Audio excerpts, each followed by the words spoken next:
Titans, episode 1. Let's talk about that. No.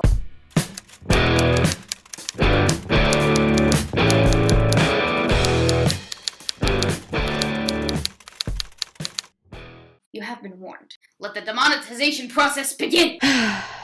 Now, for those of you unfamiliar, I'm a very big Teen Titans fan. So much so that I made a 3-part episode chronicling shenanigans about the live-action iteration that they had made, that they were making, that they have made now, that I've just watched the first episode for. We're gonna get into that. I really tried to keep an open mind. I really did. But going into this, I had a few strict, readily made perspectives boinging around in the old noggin. It made it kind of impossible to ignore them in the viewing process, so I ended up paying extra special attention to those things upon the viewing. Granted, I'm actually a hypercritical, snarky snob, regardless of my presuppositions about a thing. So if anything, the only damage done here was an exasperation of what I already portray, and what I'm already going to talk about today. I will be upfront when it comes to my criticisms about what I already had preconceptions about. I have 3 videos about them. Go see for yourselves. That's not a secret.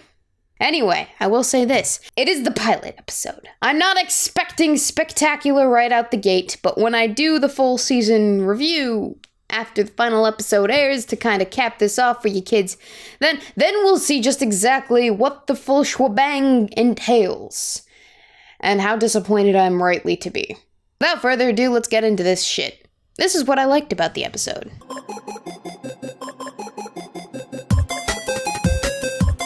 I appreciated that the writers attempted to give the audience a fresh take on the origin story of the Titans, removed from the source material, because if you're familiar with the source material, you know that that's typical when you get a team reboot, or any reboot for that matter. A comics reboot in general is just froth with, can we do this differently? Yeah, that's when DC decides to start from scratch, as it were. We get different iterations. It's not completely foreign, but it's not completely true to form. With the Teen Titans, we had the original iteration with a lineup of Robin, Kid Flash, Aqualad, and then later Wonder Girl having a completely different come-together, team-up moment, origin story than, say, the 80s run with the new Teen Titans, which included Cyborg, Starfire, Beast Boy, Raven, all the way up to DC Rebirth, which began running in 2016 with 2 separate teams, a teen team and an adult team. This Titans right now, it seems like that's what this is a combination of. I'm gonna say, I'm not opposed to switching up the stories and the lore. These are well-established comic universes, which, if I were to simplify, it is basically fanfictions of original works, significantly removed several generations from their original stories at this point, because let's be honest, it's been a hot minute since they came about. We're this late in the game, let's be honest. The next thing that I really liked was that they introduced Konstantin Kovar, which is a character that we are briefly acquainted with during the show. Very briefly. In fact, the establishment of his character makes it interesting for me going forward because of who this man is the father of in the comic books. The kid was not the most popular of characters by any means, but he did appear in the original animated series. If you recall the character Red Star, aka Leonid Konstantinovich Kovar. We don't actually see this character, we see his dad. Like I said, we're not introduced to him, but by proxy, if I were to be bold and a betting man, I would pose a theory that we get some Red Star action in this series at one point or another, which might be an interesting take, not gonna lie. If the little cookie crumbs we're left to form theories are at all meaningful, and not just the writers doing some throwaway fan service, it's a little soon in the series to tell. Finally, we have the Batman landing by my favorite boy Wonder, paired with just the right heroic save-the-day music for the mood.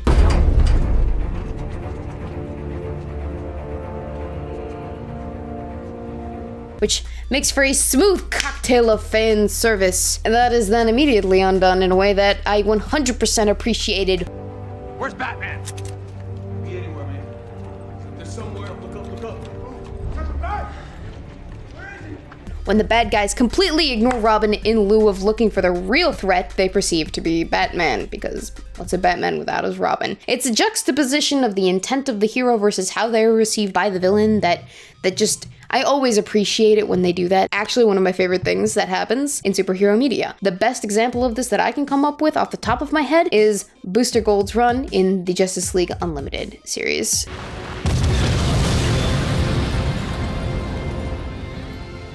Here are your ants.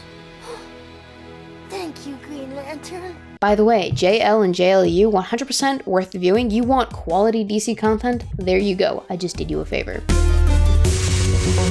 I've said all of my positive things.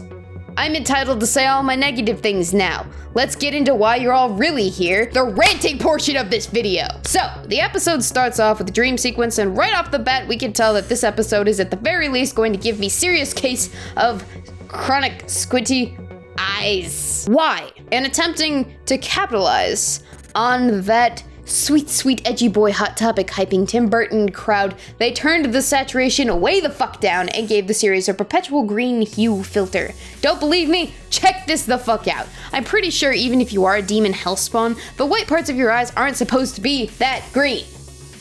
There are reasons to turn saturation down. There are reasons to apply a hue filter perpetually throughout a series. You do it in order to convey a feeling, evoke emotion in an audience, set a mood maybe, and it can work, it can. But if you're going to do it perpetually, you can't do it to the point where people can't see a goddamn thing clearly. You end up frustrating the audience, and then you give them color whiplash when they eventually cease their viewing experience. The other thing that I took issue with in regards to camera shenanigans is actually a problem that is relevant in much of modern day cinema experiences, and that is the tendency, whether it be during action scenes or not, for a single scene to jump from camera angle to camera angle like it's got nice stag mists. Now, I'm about to get on my soapbox for a hot second about an aspect of modern cinematography that irks me, alright? Directors, editors, cameramen, whoever the fuck is in charge of the amount of angles that I have to sit through during a viewing period, this is directed at you. Just because you have an abundance of camera setup and an abundance of different angles does not mean that you need to use them all. This was extremely noticeable during Robin's violent fight scene. There are so many jump cut medium shots to convey a scene, and it all culminates to the final slow zoom long shot that lasts all of 5 seconds. This is probably more of a personal issue for me, but for comparison's sake, give you an example of an expertly done action sequence that I find to be the gold standard for all fight scenes. So, and Kingsman's Secret Service. The point of first contact in this scene is a stunning move, meant to convey the shock and awe of the situation. And we see the employ of face zooms, aerial establishing shots, and a slight dolly shot that gives the feeling that the audience itself is being approached as an adversary. Then we have a slow motion pan image meant to convey to us, the audience, a sense of humiliation in the goons fighting. And then a final tracking pan to round that humiliation off. Another zoom to re-establish that shock that the audience is supposed to feel, followed by what we're supposed to be shocked by. Another medium establishing shot where no less than 6 different points of contact are made between adversaries before we switch cuts in a rapid succession for the sole purpose of displaying the effect those contacts have on the individual suffering them. As you can see through the rest of the scene, jump cuts are specifically employed to draw attention to certain elements of the fight scene that aren't necessarily just mere violence for the sake of violence, meant to activate our mirror almonds for the sake of a cheap audience reaction, like this. The difference between the Titans action scene and the Kingsman action scene are this. We see the breaks and the blood and the things that give us this cheap cringe and hair-raising feeling on the back of our necks, but it's not really a meaningful feeling to us if you're not connecting it to a facial expression to boot, or if you're not connecting it to an emotion just in general other than pain. The other thing is, you can have all the fight choreography in the world that you want, but if you're not confident enough in your actors or your camera work to show more than a single move of that choreography per cut, then you just come off as tacky and ill-prepared and just no. Going back to the hue and saturation thing, when I say you can have a standard hue and saturation throughout your project, understand that you can, but it's better if you alter the saturation and the hues that you use to fit the mood of each scene, which obviously requires there to be a shift in mood, duh. You're using color schemes to alter the mood the scene gives off, but you can also use music and angles and other things too. With regards to Titans Episode 1, the music, it didn't change that much. Yes, you get the casual speed up and slow down when the action rises and falls, but mostly the instrumentals remain pretty much the same, utilizing a basic synth noise throughout with the odd violin or steel drum or vocals incorporated to emphasize the creep factor when they dial it up to 11 during the rising action bits. So while the sound progression changes, mood doesn't, and since we're on a loop, the repetitive factor is compounded. Take the scene where Starfire confronts Konstantin Kovar. This is where we first see her use her starbolts, and since she's suffering from amnesia, this is also likely the first time she realizes she has the ability to do this, since she's lost her memory. So, it should be a big moment, right? Well, you'd think. The Starbolts portion of this scene is preceded with a conversation where we very faintly hear in the background club music. I don't think I loved you, too. Yeah. Yeah, I'm pretty. And then the gun goes off, and the club music is turned the fuck up.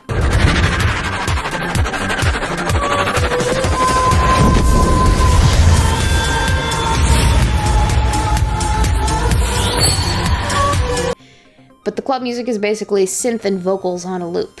To contrast that scene with another famous ability discovery scene that was well done, there's this scene from Harry Potter and the Prisoner of Azkaban. Notice how the score changes between the lull of the establishing conversation between Lupin and Harry. Then let's give it a try. You feel ready? Just do it. And the action scenes where Harry attempts to produce a Patronus and both fails and then succeeds in that endeavor. Expecto Patronum! Expecto Patronum!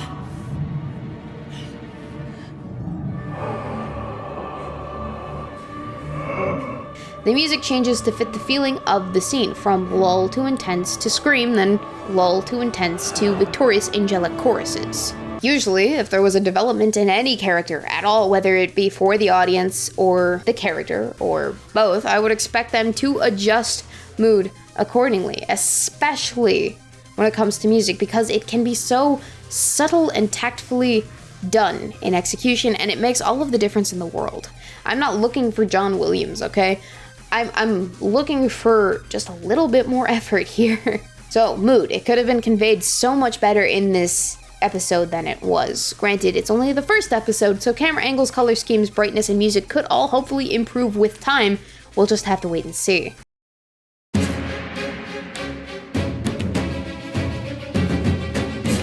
Now for the characters. This is something I know you've been dying for me to talk about because you think you know what I'm gonna say. Well, you don't. I could surprise you. Let's start with Raven, our favorite little half-demon health spawn with the wonky blue streaks. Honestly, I hope that going forward, they improve that because it looks no bueno. So like I said, the episode starts off with a dream sequence where Raven is in Robin's memories of his parents dying. Oh yeah, spoiler alert, I guess. Her powers. I honestly really hope that they explain this shit because as of right now, my perception of how Raven's powers manifest is that she is some wonky Game of Thrones three-eyed Raven, lost smoke monster, and Demon Dean from Supernatural triple threat and MACD combo meal. Ray wakes up eventually from the green site trademark dream screaming, and we can't even enjoy the full effect of this ugly scream face because you desaturated the fuck out of this episode for all the extra edge, let's be honest. The acting in this opening scene sets a sour mood for the rest of the episode with regards to Raven's character and how she is portrayed. The problem that arises here is the believability in playing this character. Now, I don't want to say that Tegan Croft can act, but what I will say is that she has a lot to improve upon in future episodes. There's a power inside of me. Starfire. You already know how I feel about Starfire's costume, guys. I'm not gonna go into it that much. If you don't, the video to that rant is linked in the description. I'm not going to renew the sentiments with regards to that. I've already bitched a fit about it. Still has the pink ramen noodle hair. She still doesn't have orange skin. She still looks like a lady of the night. Nothing is new. Nothing has changed. I have nothing to add. Although, I will say this. Just one little thing, and I'll say it because I can't resist not saying it. If this is a wig, like a wig in the show, not just like a wig in real life, that wig has no business being on fire while still maintaining its ramen noodle dexterity without being burnt to a crisp. That's not how this works. I'm sorry, I don't make the rules. How did she do? Her scenes are very reminiscent of Jason Bourne, I'm not gonna lie. From the memory loss to the unknown abilities to the getting chased for who knows what fucking reason to the piecing things together aspect, it's Jason Bourne textbook. And I'm not gonna lie to you, I'm not a very big fan of Jason Bourne movies. That's a whole separate issue though, let's not get into that. But it's fitting that Starfire wakes up with amnesia because while she doesn't know what's going on, I also have absolutely no fucking clue what's going on either. You can tell that Starfire is completely detached from everything and attempting to piece it all together somehow, but it doesn't feel like she's bothered by it, which I feel like she should be a little bit more bothered by the fact that she doesn't remember a goddamn thing. I don't think I loved you, too. Yeah. Yeah, I'm pretty sure that's a no. I don't really 100% feel good about analyzing Starfire's character just quite yet, when all I've seen from her is a coy woman going from person to person seeking information and casually killing everyone she comes into contact with. None of the interactions that she has are meaningful in the slightest because they're either one-offs or those people that she's interacting with died. She is so irrelevant to the plot that you could take the entirety of Starfire's scenes out of this episode and you wouldn't really lose anything of real substance at all. The overall action of the episode is left completely unaffected. It's really a shame. You're late, Boy Wonder. You know he always likes to make a dramatic entrance. So Robin. Robin was my favorite character out of all of them. I know, big shocker, right? But this wasn't for the reason that you think it was. The first time we're actually introduced to Robin, not in the dream sequence, he's at work, and honest to God, my first thoughts were, Barry Allen, is that you? What are you doing in Titans episode 1? He looks too young to be a full-blown detective. I'm just saying. I know his actor is almost like 29, but to be quite frank, he doesn't look it.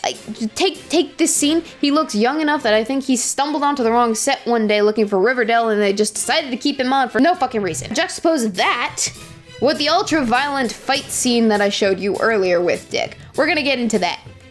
Not intentionally violent, my fucking ass CBR. Robin blatantly takes the gun and he shoots adversaries with it. He takes the slide of the gun off and stabs 2 guys in the jugular with it. He takes another guy's face and shreds it off on the fucking walls, and that's just a fraction of the shit that goes down. There's so much. He's not being a hero here. He is an anti-hero, and he's basically a less beaten to near death with a crowbar version of Jason Todd. And we already have one of those in the series, don't you know? He comes up later, apparently. Nice to meet you, bro. I'm the new Robin. So finally, in the fight scene, Robin gets the guy that he was there for. The reason why he decided to kick everyone's ass is he's going after one guy for abusing his kid. And instead of arresting him and taking him in on drug charges that he so obviously could have and putting him away for a lot longer, he curb stomps the motherfucker in the fucking ribs repeatedly and adds his staff to the mix for good measure. Then he walks away like he hadn't just maimed a bunch of criminals violently, like he doesn't have blood on his face, like he didn't just let a child abuser go with some significantly cracked ribs that totally could have gotten arrested and put away. It pissed me off. We can't not talk about this part. He ends this scene with the edgy boy "fuck Batman" line to literally no one. You know what I'm talking about. You've seen it. Fuck Batman. I will say this. What was lacking in the wardrobe department that I've iterated time and time again was made up for in the use of fake blood. Okay, so I'm gonna just tell myself to chill the fuck out because I'm not lightening up. This is hard. Let's continue.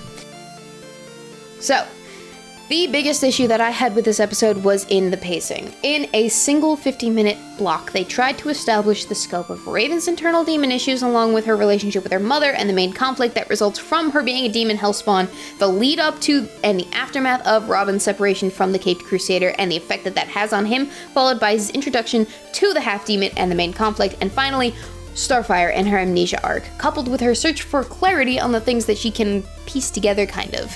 They missed the mark with all of these things, leaving things underdeveloped, underexplained, and underestablished. They didn't even really get to Beast Boy. He had less than 2 minutes of screen time, most of which he was a tiger for, so it doesn't even count. I know, it's tough to do a team-based TV show where you have like 3 to 4 characters right out the gate. Somehow, we are supposed to care about all of them. It can be done, just a little bit less forcibly. and not like this. We get little hints about things that we should care about but can't be bothered to care about because the show doesn't properly establish them. Like, we get shown a very short scene on a school bus where a fight breaks out between two boys over Raven for who knows whatever fucking reason, culminating into nothing of consequence for the plot at all.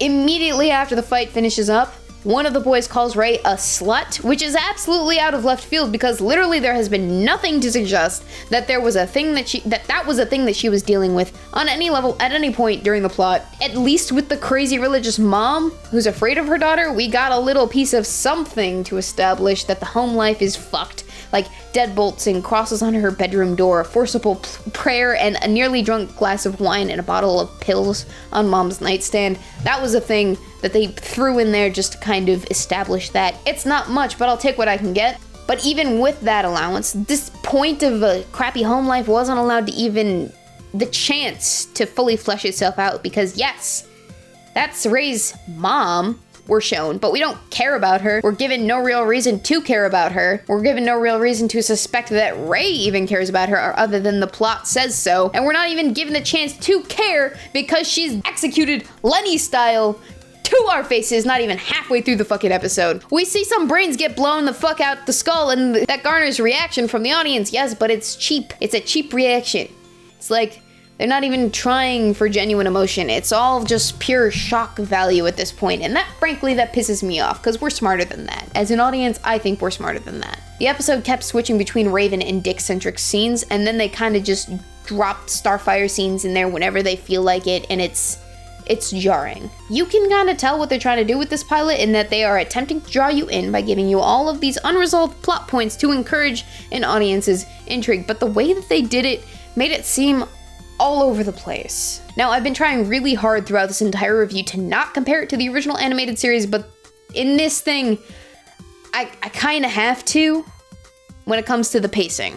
So the thing that the Teen Titans series did that made it so interesting was that they relegated specific seasons for each character to better flesh each one out for the audience. But even within those various seasons, they split up the monotony of which season was whose in favor of individual focused episodes where we focus on a specific character. They would break down team dynamics to a more episodic level to better flesh out individual characters or duos of characters or triads or whatever of characters. And they did a really good job of this because we get those relationships between characters and we feel for them. We actually care about shit. They did that really well in the 20-minute time slots they were allotted.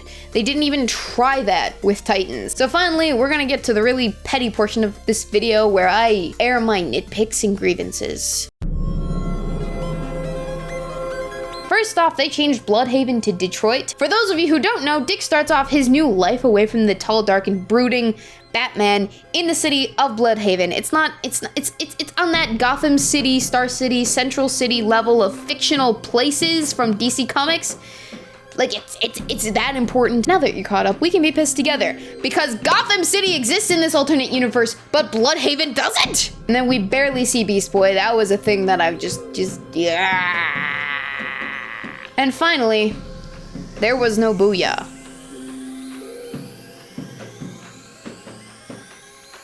All right, so I'm gonna be real with you people for a hot second. You shouldn't necessarily judge a series by its pilot because pilot episodes are usually the worst ones. They have the smallest budgets, the least amount of staff, the chemistry between the actors is new and unfamiliar territory, and even within the actors' characters that they're portraying, they haven't quite settled 100% into their roles. So, I don't expect it to be 100%. That being said, I expect that it will improve tenfold from here on out, and I'm ready to see where they take it, which is why I'm going to keep watching. At the end of the season, I will sit down and I will do another video to see how far that this series has come from the pilot episode, kind of like a compare and contrast, where are they now, almost how far they've come type shenanigans. I'm intrigued to see where this goes, if only because I'm a fan of the Titans. If you like what I'm doing here, you can check out the links in the description to my Amazon, Patreon, and Teespring. If you maybe don't like me that much, that's cool. You can always like, comment, share, and subscribe for more. Also, don't forget to hit that bell. You need to hit the bell in order to get actually notified whenever I make a video. Finally, if you want to see more of me, maybe, not within the video capacity where I do this shit, but, you know, somewhere else, I do an RPG-esque stream show every Monday night from 8 to 10 p.m. Eastern Standard Time on Magaga Morscar's channel, and a bi-weekly stream about the news, advice, and the going-ons, and more Sundays and Wednesday nights from 7:30 to 9 p.m. Eastern Standard Time with Some Dumb American on her channel. Links to both of those in the description down below.